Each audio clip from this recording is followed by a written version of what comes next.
Hi guys! Before I continue with business as usual, which will be the second of 3 March fiction reading wrap-ups, before I continue with that, I'd like to say a few words. I'm sure that some people in the booktube community and among my viewers are facing existential threats right now because they're self-employed, small business owners, or they are not protected by labor laws in the country or the job that they are in, or because they have a pre-existing health condition. But let's be honest, most of us aren't. And there has been a lot of navel-gazing going on in the last couple of weeks. And while we've been navel-gazing, a large number of people have conveniently drifted out of the public conscience. Conveniently for some people, that is. I'm talking about the people who are trapped at our various borders, be it the US, the European Union, Australia, all over the world, really. These people have been living in horrific conditions for some time, and of course it's only going to get worse now, especially if and when coronavirus hits. And to these people, the help packages that our governments are preparing do not currently extend.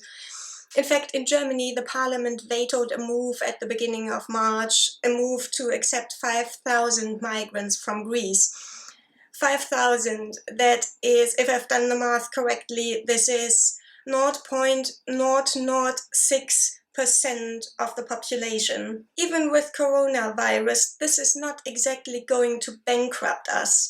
And I bet it's the same in other European countries, all of which have been lying low for some time now. So since we are finding ourselves with a lot of at-home time right now, and we are spending at least as much time as before on our computers, if not more, in spite of the spring weather, I beseech you to please use whatever social media platform and presence you have to keep these people in the public conscience, to put pressure on our governments, or at the very least, if they are to be forgotten, let's make it not convenient. Okay, so these last 10 days I've been binge reading a lot, and I've been junk reading a lot, or junk food reading. So lots of calories, or pages as it were, but with very little real nutrition. I mean to change that starting today. From today on, it's much more vegetables and nuts and seeds. The first book that I read after my last wrap-up is Horrorstör by Grady Hendrix. This is a horror story that is set inside a chain store that is a cheap rip-off of a well-known Swedish furniture store chain. I think that this would make a great coffee table book, and it's a great gift for somebody whom you don't know very well, but who you know appreciates a funny gift. It is a joke gift, but it also makes a great coffee table book because there are quite a few illustrations in it. I can't show you any of them because I read it on ebook, but they look like they are designed like IKEA manuals. But it is not exactly a literary masterpiece. Not style-wise, and the horror in it is lame as fuck, and the commentary on corporate culture and the American dream is somewhat half-assed. So, not exactly your next favorite binge read, I guess, but it's pretty on the outside. And then for the impromptu cozy reading night hosted by Lauren and the Books last Friday, I bought an ebook version of Lassie Come Home by Eric Knight. I adored this story as a child, but I hadn't read it in nearly 30 years now. I don't know how well known this story is. It's the story of a very loyal, rough-coated collie bitch who is owned by a Yorkshire miner as a pet, and she has a particularly close relationship with the son of the miner. But when the mine is closed, in the 1940s, not the Thatcher era, when the mine is closed, the family falls into poverty, and the father sells the collie, Lassie, to a duke who has wanted her for some time for his kennel. But she breaks out repeatedly and runs back home to her boy. So when she does that, after she's done that a few times, the Duke takes her to his estate on the north coast of Scotland, where he thinks he has broken her sense of direction.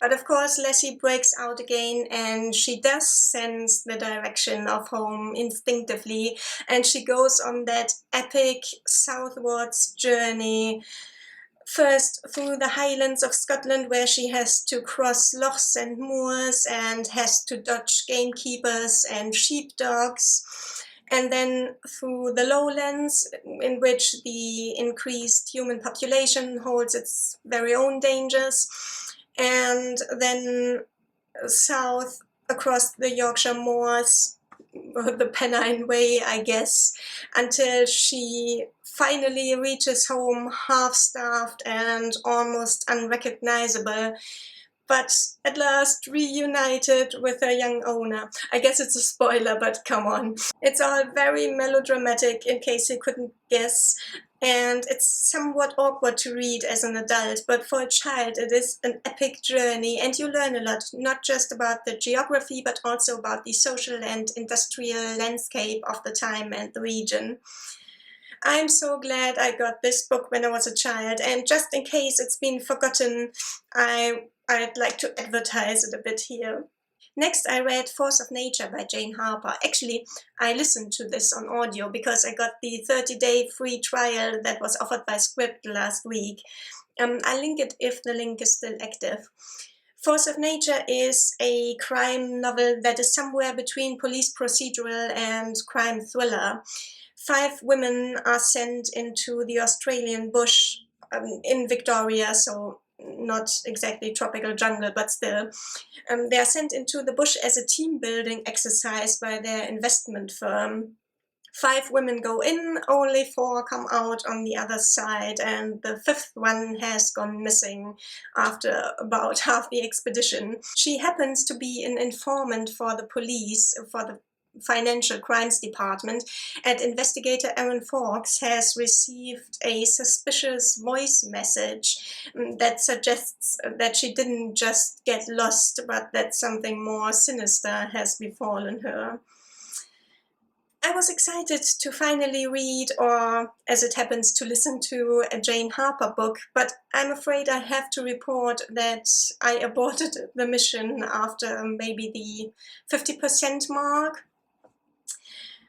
I just got too impatient with it. For one, as a hiker and a camper and somebody who is generally capable in the outdoors, I don't get a kick out of reading about or hearing about a gaggle of city chicks stumbling about in the forest and complaining about blisters after a 90-minute walk. But more importantly, I thought that the story just didn't work the way it was conceived. Because in what world would a company manager and an event firm send a group of inexperienced girls out into the Australian outback as a mandatory work activity without giving them a guide or even so much as a GPS tracker and an emergency radio communication device on each person? They might not care about their employees' well-being, but they sure as hell care about lawsuits. I found this completely unbelievable, and I just can't overlook such glaring implausibilities, so I just stopped. So I'm trying to find my niche with audiobooks because I have some problems with audiobooks, both of a personal nature and more on principle. But one thing that definitely works for me are poetry collections read by the author. One such that I listened to last week or this week has been Dart by Alice Oswald. This is a poetry collection centered around the River Dart in Devon, and it was born out of a collection of interviews and recordings that the author collected of people who live along the river and who live with the river, and how they have used it for work or as a means of transport and travel or for recreational purposes. And Alice Oswald has mashed the transcripts of these interviews and recordings, has mashed them up with her own interpretations of them and has expanded on them, and also, of course, added her own themes. And this amalgamation and the way Alice Oswald reads it, it rolls over you like a river and takes you with it, and you can just go with the flow. It's absolutely fantastic. If you are interested in poetry set in the English landscape, this is a must-read, I think. Next, I read Small Spaces by Katherine Arden, which is nominated for the BookTube SFF Awards if you are interested in those. It is a children's horror story, or at least a spooky story. It is set in a small town in Vermont, and it is about people who get turned into scarecrows by some kind of puppet master who then uses the scarecrows for his own devilish ends. Our heroine is a 10-year-old girl who gets to the bottom of this with the help of a mysterious book that she has found.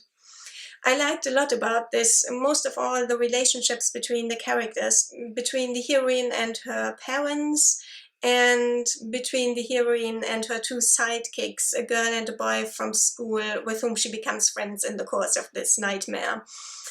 However,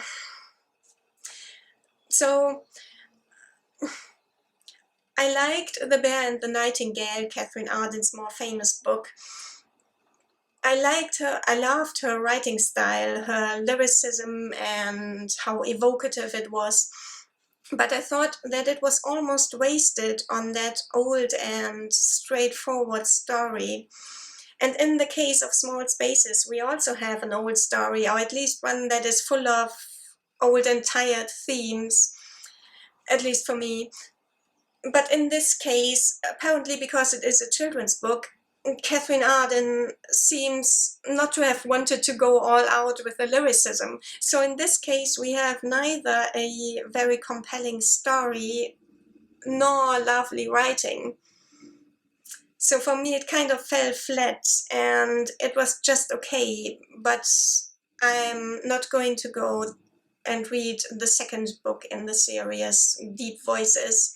I'm sure this works well for children, though it's just, for adults, it's a bit meh. And lastly, I read Scrap Metal by Harper Fox. This is a male-male romance, contemporary, and the title and cover image give you all the wrong impressions. The story is set on a farm on the Isle of Arden, which is one of the Western Isles of Scotland, southwest of Glasgow. The main character and narrator has had to give up his PhD program in Edinburgh and move back to the family farm on Arden after his mother and brother died in a car accident, and his elderly grandfather, the family patriarch, wouldn't be able to run the farm on his own and would have had to sell the farm and move to the mainland to a flat and wait to die there. So the main character moves back and helps out. He is okay at it. It wasn't his life's dream, but he grew up on a farm and he is somewhat able to keep it afloat, although he's bad at managing and accounting and all the financial issues. But the main issue is that his grandfather is perennially grumpy and never lets him forget that he is not the favorite grandson, and that he thinks that it would have been better if he had died instead of his brother. So life on the farm is miserable, so it seems almost like a gift from heaven when one day or one night they have a trespasser in the form of Cameron, who is an art school dropout from Glasgow, who is on the run from some shady moneylender and his violent gang in Glasgow. So he gets taken in, and they disguise him as an agricultural student on work experience. But of course, Cameron's problem is a bit more complex and a bit more traumatizing too than he at first lets on. I loved everything about this book. I loved the setting, the characters were believable, and so were their interactions, and it was beautifully written. One of the best romances that I've read so far. There was one little thing towards the end where it got almost incongruously dramatic, but it was understandable, because if the author hadn't wrapped it up in a dramatic fashion, it would just have petered out. So it was forgivable, this incongruousness. If you like romance, contemporary romance, and if you like to read about farm life, and I mean, this is a depiction of farm life that is realistic and not romanticizing. If you like that, this combination, this is the perfect book for you, and it was definitely binge-worthy, and I spent one miserable afternoon reading it, and it made it less miserable. So, and that says a lot right now. So that was how I spent a large chunk of the last 10 days. I hope that next week or so I can report back with more, like I said, vegetables and nuts and seeds in the third part of my March fiction wrap-up.